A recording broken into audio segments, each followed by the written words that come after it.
I will never forget what I saw that night. The princess stood in the middle of the evil forest, shivering.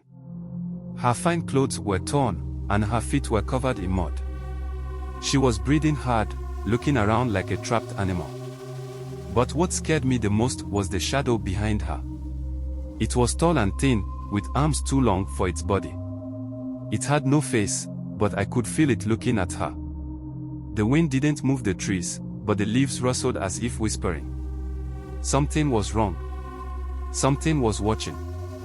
That morning, Princess Adwa had left the palace in anger. She had always been stubborn. She insulted the elders. She laughed at the spirits. She said the forest was just trees and air. No ghost can touch me, she had boasted. I am the daughter of a king. The elders warned her, but she spat on the ground and walked away.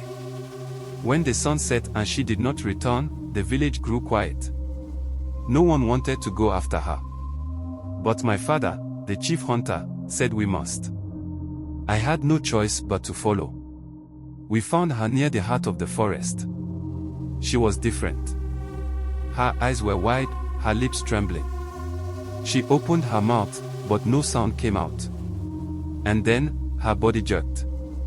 Like something had grabbed her. Like something was pulling her back. I wanted to run, but my father held me still. He whispered to me, "Do not move. Do not speak." The shadow behind her grew darker. I swear I saw fingers curl around her shoulder, but she did not seem to feel them. Her eyes were empty. I think she wanted to scream, but something had taken her voice. Then she turned to us and smiled. It was not her smile. It was wide, too wide. Her lips stretched too far. Her teeth looked sharp. And the thing behind her, it was gone. Or maybe it was inside her. My father threw a calabash on the ground. It shattered, and smoke rose. The princess let out a shriek, not a human shriek, but something else. Something that made my bones shake. Her body twisted in ways that should have been impossible. And then she ran, deeper into the forest. Faster than any human should run. She did not look back. We never saw her again. The king sent search parties. The elders made sacrifices.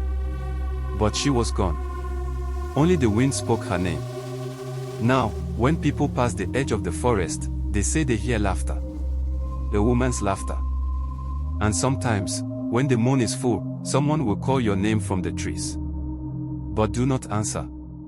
It is not your friend.